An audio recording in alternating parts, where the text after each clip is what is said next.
Hey everyone, we're just going to continue on our persuasive essays and what we're going to be learning about it. So, with your text structure of a persuasive essay, you need to have an introduction paragraph.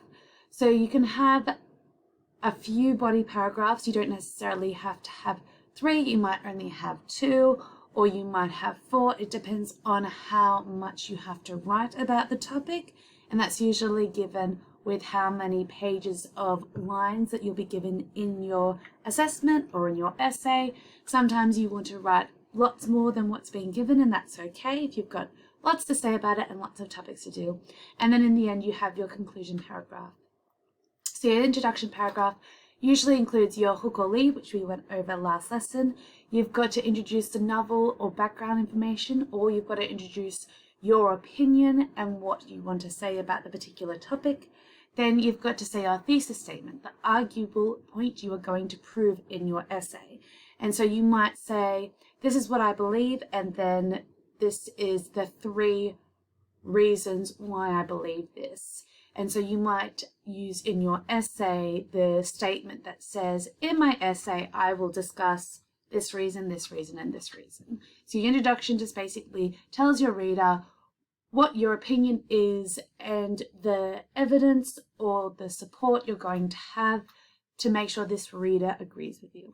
And then you've got your body paragraph. And so basically you have to make your opinion in each of your paragraphs super clear. You can go back to your thesis statement in it if you'd like to, or you can just sort of say, one of the reasons I believe what I believe is because of, and then give your statement, which is your proof as to why your belief is correct. You need to have quotes, so you need to have evidence or supports. You might even have statistics. You might even have images as well next to it, and you might discuss the image if that's what you'd like to do to support your theory or support your thesis in order to get the reader to see your point of view. You've got to do a commentary through it, so you've got to say how your quote relates to your point or relates to the topic. You've got to make this super clear and explain it, because there's no point in having a really strong statistic, a really strong quote, a really strong sub-story or emotive language to get your reader to believe you if they can't tie that belief to your initial thesis statement. So there's no point in them agreeing with you about this particular evidence or this part of your opinion if it doesn't relate to the overall point of view. You've then got a rebuttal, which you can put in, you don't have to, but it is really impressive if you can. And usually what you do with your rebuttal is you say what would be the opposite opinion, or what would be somebody who didn't agree with you, and then you argue against it. So the first paragraph or 2 or 3 paragraphs are in support of you. So lots of positive, happy language, where the last one's very negative. So you use things like won't, doesn't, and you'll use things like evidence to kind of say, this proves this is wrong. This proves this is not supported. So it's a lot of negative words you'd use in giving your evidence and in giving your commentary to make the person not only agree that your opinion is right, but the opposite opinion of yours is wrong. So your whole rebuttal paragraph is to prove that that other opinion is wrong, is false, is fake. Then you've got your conclusion paragraph, and that's basically when you restate your thesis. So you restate your main point, and then you basically just say all the points as to how your readers agree with you, but in a different way. So for example, if your persuasive essay is about students not being able, not having to wear uniform, you would say paragraph 1, students work better when they're not in uniform. Paragraph 2, it's great for their mental health. Paragraph 3, the belief that students are more focused because they're in uniform is wrong because of these reasons. In your conclusion, you would say, My belief is that students should not have to wear uniform when they go to school. In my essay, I talked about how it helps their mental health, the fact that they don't have to wear it, and it also helps them to study and be more focused in class. But you change the way that you say it so you're not repeating yourself, because it's really super boring for the reader. The other thing that you can do in your conclusion paragraph is ask what's called a so what. So what happens if what you believe actually comes? So in the example of students not wearing school uniform, you would go, so what happens if students doesn't get to wear school uniform? I believe that students would be more focused, they would have better mental health, they would make stronger friendships, and this is why I believe that schools should not have a uniform. So you've got a couple of following thesis statements, and some of them are good and some of them are not. So you've got, I believe we must stop wasting food now, which is a really good strong statement because it uses the words like stop and now, which are really good words to use, and it also makes it really clear what the person's belief is. Number 2 says the problem of food waste can easily be solved by implementing 3 simple steps: reduce, reuse, and recycle. Now, the reason why this is not a good thesis statement is you don't actually know what the person believes. They say there is a problem of food waste, but that doesn't necessarily mean they believe that it's a terrible thing. They could just think that food waste is okay, but there are ways that we can help stop it. You've got to make it really clear what your point is, because if you start in with the examples, some people might get lost, and therefore they can't believe what you're saying if they're confused about what they're reading. There's another one that says, if you aren't reducing, reusing, and recycling, you should. It's also really good. It's really clear as to what they believe. You should. That's also a call to action. They're calling their reader to be reducing, reusing, and recycling. Very clear, no confusion. The last one says, I believe wasting food is a huge problem. We need to reduce our food waste. For example, make a shopping list before you go to the store and only buy things you truly need. You shouldn't buy a gallon of milk if you're only going to drink a quarter of it during the week. Who cares if the gallon size is on sale? Now, this is a complete introduction. So this is not an actual statement, because there's 1, 2, 3, 4, 5. There's 5 sentences in this, and so therefore it's not a one sentence or a one thesis statement. I believe wasting food is a huge problem is a great thesis statement. Everything else, though, is a different part of the introduction. And it actually has some really good points in it, because it gives an example of things that they can talk about in their essay, and also it says, who cares if the gallon size is on sale? It's a question that they're asking, that they're trying to make their reader think.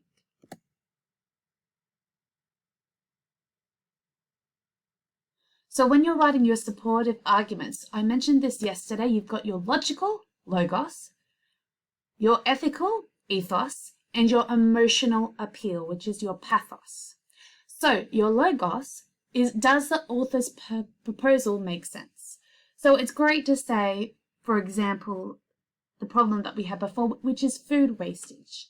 So it's fine to have a good thesis statement, but if your arguments are, we don't need to have food waste because everyone can eat the same thing, and therefore they'll never want to waste the food because they're only eating one thing. It doesn't actually make any sense because nobody wants to eat the same thing. And if you're not making sense, your reader's not going to trust you or going to believe what you say. So you've got to make sure that if you're coming up with a solution, it's something that you've actually thought through and something that you believe other people would go, yeah, that's a great idea. You've got your ethos, which is the author's proposal the right thing to do? So some problems have a very clear right way of doing things. So for example, if you're talking about human rights and the fact that we have some humans are still in slavery, clearly it's the right thing for people to not be slaves. So if someone's writing an essay saying that we should still have slaves because there are people who need to be served on hand and foot, it's going to be really hard to convince people that that's a good idea, because majority of people would be like, no, there shouldn't be no slaves. People should be able to do the right thing. So if you have a proposal, or if your arguments are stating something that's wrong, you're not going to make anyone believe your opinion. So you've got to make sure that you're picking something that is right. Then you've got your pathos. Will accepting the author's proposal make me feel better? Lots of people like to do good things because it makes them feel good. They give to charities because it makes them feel good. They help people because it makes them feel good. When you're putting a supporting argument, or you're putting a reason why people should believe what you're saying or should take up your call, one of the great things that you can do is put in how it's going to make the reader feel better. Because if you use lots of positive emotive languages like happy, joy, peaceful, tranquility, people are more willing to do what you say is the right thing to do, or to believe what you believe, because they know they're going to feel better. You could also put in negative arguments when trying to make someone feel better. So for example, the slavery thing I did before, if you say a lot of negative things of it, you would hate for your family member to be in slavery. People who are in slavery have lots of fear. They have lots of damage, or using very strong words that make people feel bad. So at the end of the essay, when you say giving people their freedom, it helps people to make a better world. And then the reader feels better because you've taken them from feeling really negative about the opposite opinion, which is what you can do in your rebuttal. You can use your conclusion to make them feel happy that they are agreeing with you, or to make them feel better, or make them feel peaceful about taking up the call that you're asking them to do.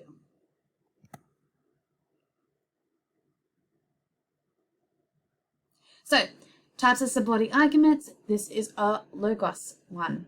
So call your doctor today if Restias is right for you. So it's using things like doctors, medical, they're using people who have experience, or people who have lots of knowledge in a particular area, to make you trust this brand or trust this opinion that it's right, because you have experienced people supporting your opinion.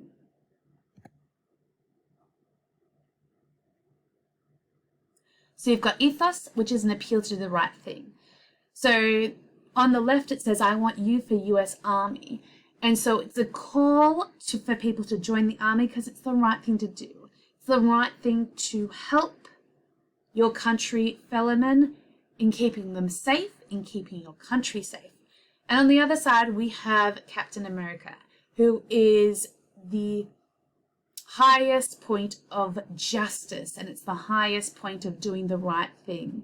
So they have good characters in movies so that people feel like they should be doing the right thing, and they feel good about doing the right thing.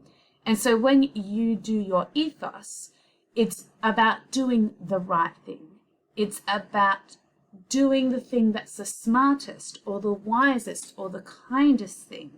You're making sure people are feeling like they're doing what they should do when they agree with your statement, or they step up to the call that you have put in your argument. And we have pathos, which is appeal to the emotions. So right here we have lots of cute puppies, we have a dog, we have a cat, and it says in there, it says ASPCA, we are their voice. So it appeals to people with we are their voice. They're giving a voice to animals that can't speak for themselves, which makes people feel really hopeful and really positive which is what they want to do. And it says, thanks to the ASPCA, we were saved. So they're using the puppies as